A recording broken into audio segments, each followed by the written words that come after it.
제가 그저께 탄핵을 보면서 SNS에다가 이거를 올렸어요. 뭐라고 올렸냐면 잘 들어보세요.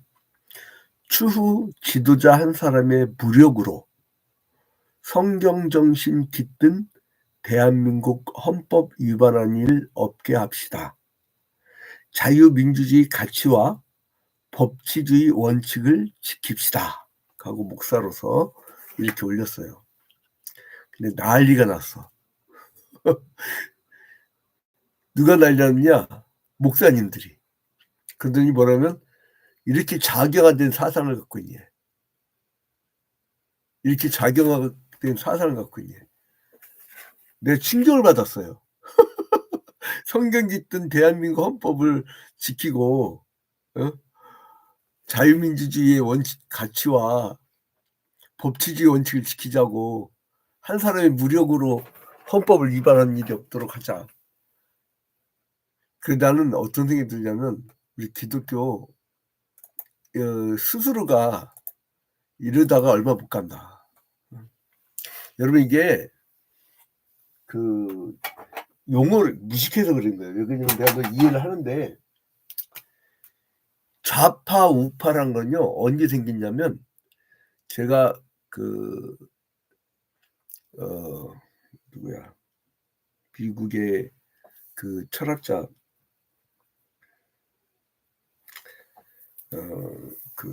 예루살렘 아이만 지은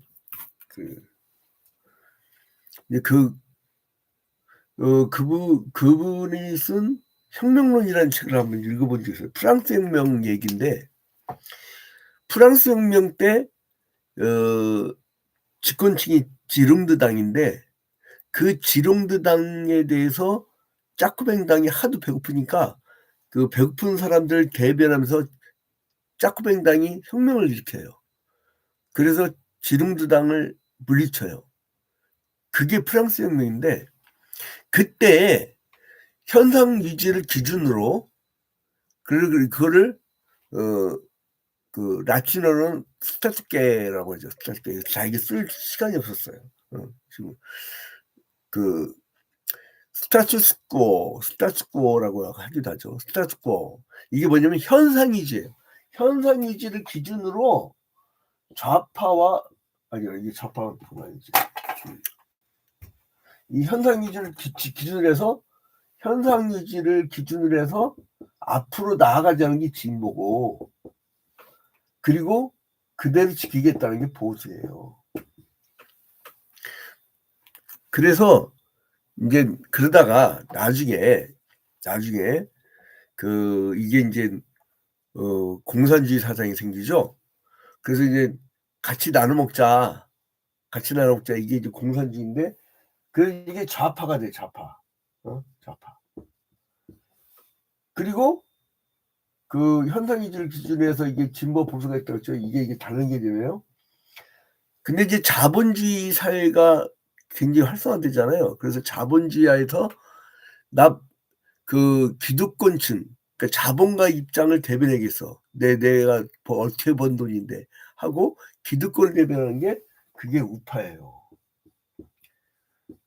그러니까 한국 사회는요 희한한 게 뭐냐면 진보가 우파일 수가 있거든요. 그잖아요. 또 다 나눠지지 않은데 좌파인 경우가 있는데 그냥 현상 유지를 하면서 공산주의 하고 싶어하는 사람이 있어요. 강남좌파라고 하죠. 강남좌파. 근데 이게 우리나라는요 철학적으로 전혀 다른 개념을 이권화시켜. 그러니까 맨날 싸우는 거야. 그러니까 이게 철학적인 기본도 안 돼 있는 사람들이니까 그래서 이 질문을 던지잖아요. 왜 그러면 이쪽 보고 좌경화됐다고 했습니까? 그러니까 뭐라냐면 이번에 탄핵 찬성하면 받잖아. 그래요. 그리고 내가 알고 있기로는 대학 때 굉장히 급진적인 있던 내 친구 하나 있는데 걔는 탄핵 반대했어. 근데 그걸 보고선 우파라는 거야. 그러니까 완전 잘못된 사고를 갖고 있는 이게 철학적 개념 정립도 안 돼 있고 그래서 프랑스는요 가난한 사람들이 대부분 좌파예요. 왜 자기들 권위 때문에 노조가 많이 좌파죠. 그리고 자본가들 돈 많은 사람들 그런 사람들이 우파가 많아요. 근데 희한한 게 있어요. 대한민국은요 가난한 사람들이 우파가 많아. 여러분 저 광화문 가 봐요. 노인들이 대부분 가난한 사람들이에요. 가난한 사람들이 우파가 많아요. 희한한 게 또 뭐냐면 좌파 보면은 많이 배우고 또 대학물 먹고 좀 이렇게 좀 이렇게 좀 살만하고 그런 사람들이 또 좌파가 많아요. 희한한 나라예요. 우리 대한민국 그러니까 여기서는 이거를 아예 주장하지 못하게 해야 돼. 왜냐면 이게 그러니까 학습 능력이라 그러죠. 이게 지적 수준이 안 되는 거예요, 지적 수준이. 그러니까 슬픈 나라예요.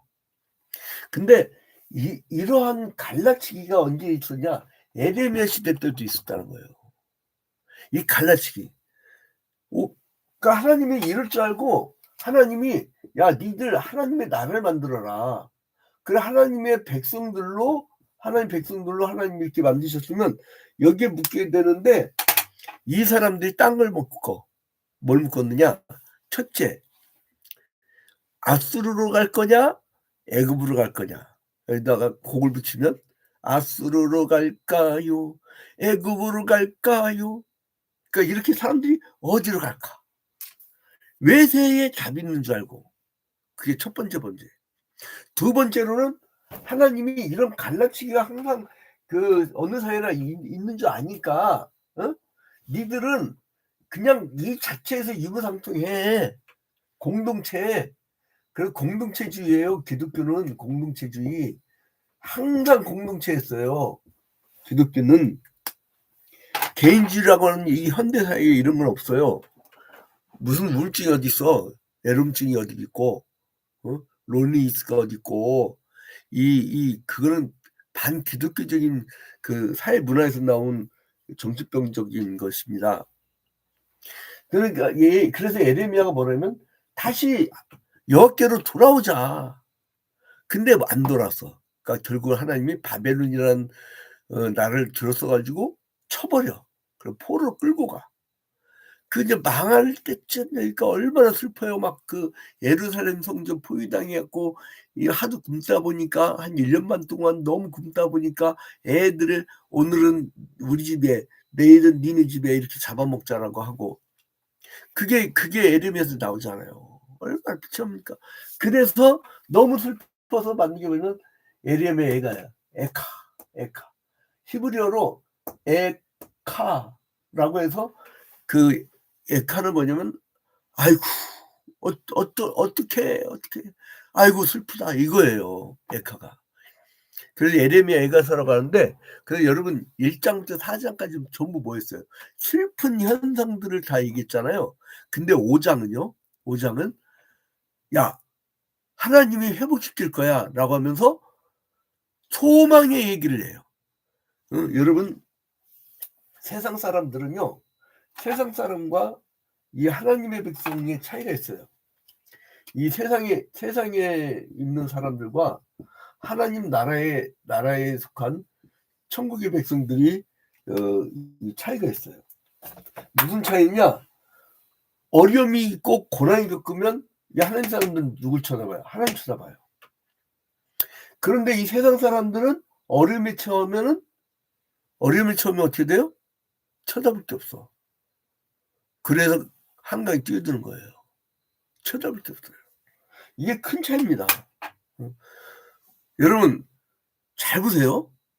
우리가 정말 보릿고개 때 먹고 살기 힘들 때 한국 교회가 구제도 많이 하고 여러분 지금도요 사회복지 시설의 70% 이상이 기독교 자본이에요. 그러니까 기독교인들이 여러분 한번 자기 사적 사유 재산이 공적인 사회복지 법인으로 들어가면 못 찾아요. 매매하려고도 이사해야 되고요. 그리고 잘못 걸렸다는 그거 깜빡합니다. 그럼 엄청 물어줘야 되고. 그래서 한번 받지 않는다니까. 70% 이상이 기독교예요, 여러분. 근데 왜 개독교를 이용하냐고. 뭐 잘못됐냐고. 물론 나도 이해를 해요. 그 얘기를 하더라고. 광장에서 헛소리하는 사람들 때문에 그래.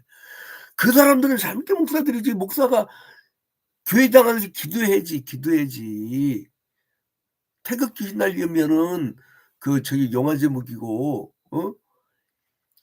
왜 목사는요, 국가에 속하지도 않아요. 하나님 나라에 속하였지. 우리는 보편 진리를 알려주는 거예요. 보편과 특수의 관계, 내가 하도 많이 말해갖고 이제 더 이상 얘기를 안 했는데, 그래서 이제 에레미야 선지자가 이 이스라엘이 비참한 처지에 속했을 때 어떻게 했느냐? 여러분 아까 우리가 예레미야 그 5장을 통독할 때 첫 번째 1절 봐봐요. 여호와여, 누구부터 찾아요? 예? 하나님 나라 사람 누구 찾는다고요? 하나님 여호와여. 이건 구약 시대 때 창세기에 보면 창조의 하나님은 엘로힘이라고 그래요. 그래서 창세기 1장 11절에 보면 베레시트 바라 엘로힘 이렇게 하고 쭉 나오는데 이 엘로힘 창조의 하나님. 그러다가 출애굽을 할 때에 그때 야훼. 그러니까 이제 그 역사 속에 참여하시면서 역사를 이끌어 가시면서 가나안 광야길을 인도하신 그 하나님. 그래서 그 사람들은 스스로 있는 자라고 해서 여호와, 야훼 이렇게 얘기를 하는데, 그래서 그 이후부터 쓰는 여호와여. 근데 오늘날은 여호와여라는 말을 안 쓰죠. 왜냐면 예수 그리스도께서 이 땅에 오셨기 때문에 예수의 이름을 부르죠, 우리는. 그죠? 이제 하나님이 이 땅에 오셔서 인간이 되셨기 때문에, 그래서 여호와여라는 것은 기도문에 들어가면 안 돼요. 그래서 우리 장로님, 안수 집사님, 권사님들이 평신도를 잘 알려줘야 돼요. 신약 시대에는 여호와여라고 기도하는 게 아니라고. 그러니까 그 시대에 그 독특한 이름으로 사용된 것 뿐이지, 지금은 예수의 이름으로. 성령도 누구의 영이에요? 예수 그리스도의 영이에요. 그 말씀을 가르쳤던 진리의 영이에요. 그게 성령입니다. 그래서 성령 충만한 거 뭐냐면 말씀을 잘 깨닫고 말씀이 충만하다는 얘기예요. 근데 이게 샤머니즘을 갖다가 기독교를 믿는 사람들은 성령 충만을 엑스타시 막 이렇게 작두타는 막 작두타고 막 이러는 걸로 알고 있어. 그건 성령 충만이 아니라 그냥 엑스타시라고 그래, 엑스타시. 이게 그리스 철학에서 나온 얘기인데, 그리스에서는요 엑스타시가 뭔지 아세요? 처음에 설사약이에요. 설사약. 여러분 변비 환자가 며칠 동안 이걸 못 넣어봐. 응?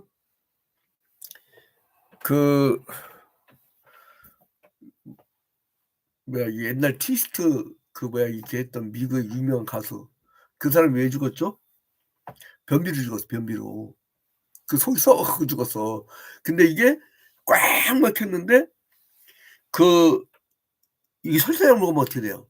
쫙 나오잖아. 시원하죠. 그래서 그게 엑스타시란 거예요.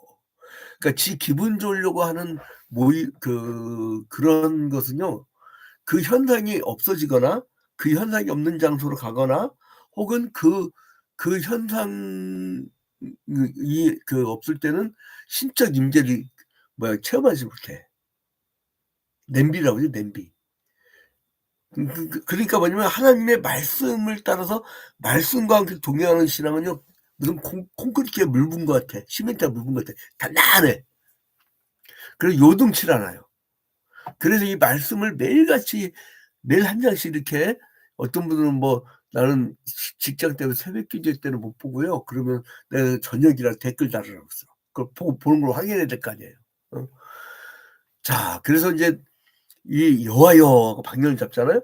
우리가 당한 것을 기억하시고, 얼마나 심하게 당했으면 그냥 간단히 하나님 우리 당한 거 아시죠?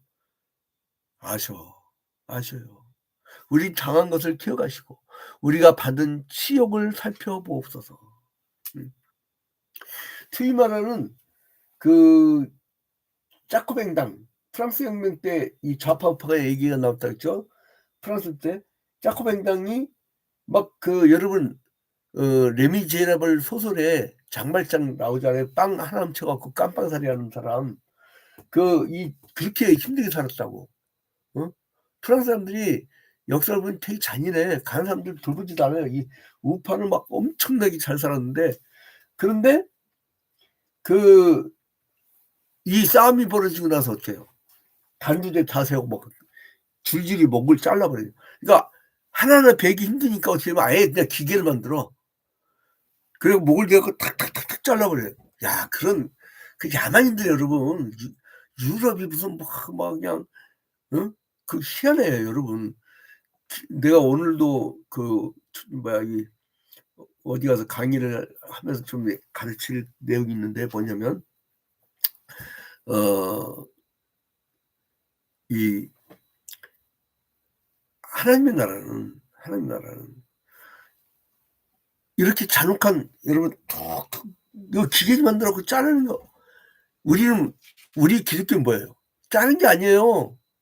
만약에 누가 목사가 "이번 기회에 싹 다 쓸어버리는데 아우 참 아까워라."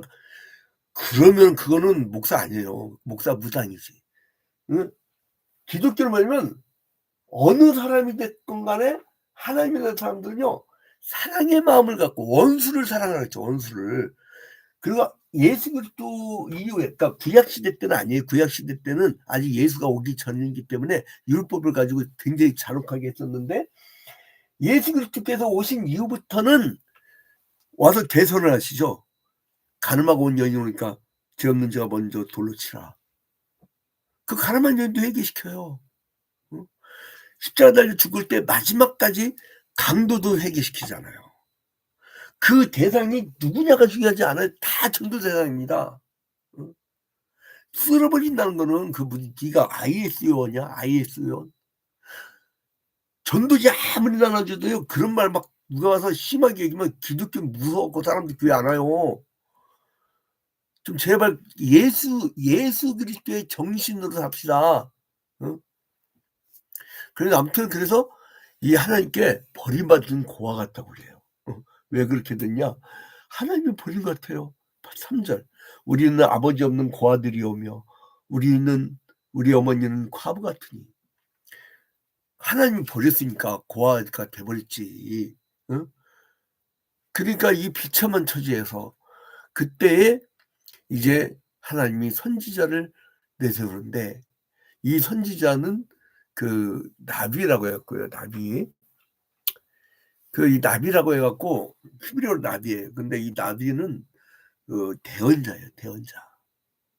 우리나라 사람들한테 참 예언자란 말을 참 하기 힘든데 왜 예언자라면 저 미아리 돗자리 깔아 놓고 남의 그 앞길 취직되냐 마냐 이거 맞추는 그런 사람을 생각해 갖고 자꾸 예언을 오해하는데 예언은 뭐냐면 선지자는 뭐냐면 예언자 구약의 예언자는 뭐냐면 히브리어로 나비라고 해 갖고 뭐냐면 하나님 말씀을 대언하는 사람이에요. 하나님의 뜻을 대언하는 사람. 대언. 그래서 사람들이 알지 못한 얘기를 하니까 예언이지. 세상 사람들은 맨날 살 때 찌그닥찌그닥 하는데 지들은 몰라. 그거를 모르는 얘기를 해 주니까 그게 예언이란 말이에요. 얼마나 수욕을 당했으면 자기들이 아비 없는 고아처럼 됐대요. 그래서 이 바벨론 쳐들어 갖고 얼마나 힘든지 몰라요. 그래서 인제 이 원수의 손에서 건져낼 자가 없다고까지 해요. 우리를 건져낼 자가 없나이다. 이렇게 얘기를 해요. 그래서 이제 이 사람들이 17절에 이러므로 우리 마음이 피곤하고 이러므로 우리 눈물이 어두우며 얼마나 그냥 눈물을 흘려야 됐으면 얼마나 눈이 깜깜해질까. 그래서 19절에 보니까 여호와여 주는 영원히 계시며 주의 보좌는 대대 이르나이다. 이게 확 반전하죠. 19절부터는. 뭐냐면 세상 사람들은 그걸로 끝나. 근데 하나님 나라는 뭐냐면 하나님 찾는다 그랬죠. 1절에 뭐예요? 여호와여. 이 세상에서는 원수의 손에서 건져낼 자가 없지만 그리고 굶주림 속에 있는 그 이스라엘의 고통을 건져낼 수는 없지만 이 하나님이 새롭게 해 주신다는 거예요. 그래 예레미야 선지자는 여호와께서 영원히 계셔서 영원한 왕이 되신다는 것을 고백하는 거예요. 이스라엘을 회복시켜 줄 건 누구예요? 하나님이란 거예요. 여러분 만약에 어떤 국가 민족이 멸망해 나가면 다른 거 찾지 마. 원인을 무슨 IMF 돈 안 꿔서 그러네. 어쩌네. 그 사람들 이렇게 그 기본소득 안 나눠줘서 그러네. 여러 가지 얘기를 하지만 간단해. 우상 숭배하지 말고 빨리 하나님 찾아. 그러면 민족이 살아요. 성경이 가르치는 내용이 내내 얘기하는 게 그거예요. 반복 얘기하잖아요. 여러분 딱 설교 들 땐 그래. 근데 딱 출근하면 안 보여 하나님이. 왜요? 딱 지표가 앞을 가리니까. 어. 옛날에는요. 상평성부에 보면요. 이렇게 구멍이 뚫렸어. 옛날에는 그래도 구멍이라서 세상 이 돈을 통해 세상이 보였다고. 지금은 안 보여. 꽉 막혀서 화폐들이. 그러니까 오직 돈밖에 안 보여. 모든 가치가 다 돈이야. 세상에 여러분 몸값이라는 게 어디 있었어 옛날에. 몸값. 응? 그리고 누가 뭐라더라? 누가 이제 법적으로 좀 자문 좀 구한다고 하니까 내가 우리 그 변호사님 연락드릴까? 그 좀 한 반가게 그런 얘기 하지 말라는데. 아무튼 그런 얘기를 했더니 옆에 뭐라는 줄 알아? 양 목사. "그 필요 없어. 돈 갖고 와야 돼 돈. 그 돈 갖고 와야지. 그 교대 근처로 가면 돈 갖고 와야 돼. 그리고 정관 빨리 찾아 정관." 어? 이번에 뭐 윤석열 대통령 각하께서 헌법재판소 출신 변호사 구한다며? 예? 막 지금 막 변호사 막 구하고 있대요. 초호화 변호인단을 꾸린다는 거 아니에요. 야 참. 예레미야 선지자는요. 이 하나님께서 영원히 계셔서 영원한 왕 되심을 고백하면서 이스라엘을 회복시키는 여호와밖에 없다는 고백을 해요. 그 여호와께서 영원한 왕이시기 때문에 그 주권을 갖고 계신 분은 하나님이시기 때문에 딴 거 쳐다보지 말라는 거예요. 그냥 하나님만 바라보라는 거예요. 저는 참 하나님이 신기한 체험을 했어요. 개척 때부터 그 하여간 무경일념 일심단표 그냥 목회에만 집중을 해 왔었는데 근데 이게 참 고난 게 월세 쫓겨나고 월세 쫓겨나고 마지막 교회당 건물 사기 전까지 월세 쫓겨나고 월세 쫓겨나고 계속 쫓겨나는데 그때마다요 교인 반 이상은 떨어져 나가. 그러면 또 막 장식하고 또 꾸미고 또 하고 또 하고. 그래서 난 뭘 깨달았냐면 '이 세상은 소망 없다. 다 놓고 간다.' 그러니까 왜냐면 월세를 매번 쫓겨나고 마지막 건물 딱 사기 전까지는 이 뭐예요? 다 계속 쫓겨나니까 뭘 느꼈냐면 '이 세상은 나그네다.' 그래서 존 버년의 철로역정 중학교 때 봤던 존 버년 철로역정이 이제는 그게 뭔지 알겠어. 나그네야. 다 놓고 가. 그래서 이제 재림이 뭔지 하나님 그러니까 인생이 끝나고 주님의 나라 가는 게 뭔지를 이제 몸소 알았어. 그래서 등록금을 나는 굉장히 비싼 걸 냈기 때문에 이제 목회자들 다 욕심 안 부려요. 옛날에 얼마나 욕심이 많았는지 개척하자마자 2 년째에 청년부가 막 엄청 부흥돼 가지고 애들이 막 이게 어떻게 나눌 수가 없었고 축구부, 뭐 볼링부, 산악부 이렇게 나왔다니까 막 몇십 명씩. 근데 이제 그것도 다 인간의 욕심이었더라고요. 하나님의 그러니까 예수 그리스도의 제자를 키웠어야 되는데 하나님의 이 예언자의 전통을 이어줬어야 되는데 이 정신을 물려줬어야 되는데 사람만 모았던 거야. 내가 얼마나 이번에 화재 사건 나고 회개하고 지금도 내면을 바라본 거예요. 얼마나 좋은지 몰라요. 교인들이 많이 떠나니까 얼마나 좋은 사람들 때문에 정신이 없었는데 지금은 나를 돌아봐. 지금 안식년에다가 나를 보면 너무 좋아요. 여러분 자기를 좀 사랑하세요. 왜 딴 데 쳐다봐. 날 좀 쳐다보고 하나님 쳐다보고 좀 이렇게 여러분 시간 좀 가집시다. 시간 좀. 어? 왜 이렇게 바빠. 내가 얼마나 귀한 존재인데 하나님이 천하보다 귀하다고 세상을 만들 때는 보시기에 좋았더라는데 사람 만들고는 보시기에 심히 좋았더라 그랬잖아요. 얼마나 이 하나님이 사랑하는 존재인데 이 귀한 존재를요 다 내려놓고 한번 깊게 한번 하나님 만나시길 바랍니다. 이제 결을 맺으며 그래서 예레미야 선지자는 민족이 당한 비참한 현실에 대해서 심한 고통을 막 슬퍼하면서 탄식하면서 1 장부터 4 장까지는 예레미야가 1 장부터 4 장까지는 비탄시를 썼지만 그러나 하나님을 바라보고 기도를 하니까 용기를 얻은 거예요. 그게 5 장이에요. 그러면서 예레미야기서가 5 장에서 딱 끝나 버려. 음. 여러분 성도는요. 고난이 필수 과목입니다. 고난은 누구에게나 올 수밖에 없어요. 왜요? 마귀 사탄이 있기 때문에. 그래서 아픔과 수치를 당할 수가 있어요. 그러나 늘 누굴 바라봐라? 하나님을 바라봐라. 그러면 이 모든 세상의 문제가 해결이 됩니다. 이 간단한 길. 내가 곧 길이요 진리요 생명이니 나로 말미암지 않고는 아버지로 나올 자가 없느니라. 그러니까 뭐예요? 길이 길 그러니까 문을 따면 어떻게 해요? 열쇠. 그 열쇠, 그 열쇠. 그 열쇠가 바로 예수 그리스도라는 거예요. 여러분 오늘도 주님과 동행하는 삶을 살기를 주님의 이름으로 축원드립니다. 주기도문으로 마칩니다.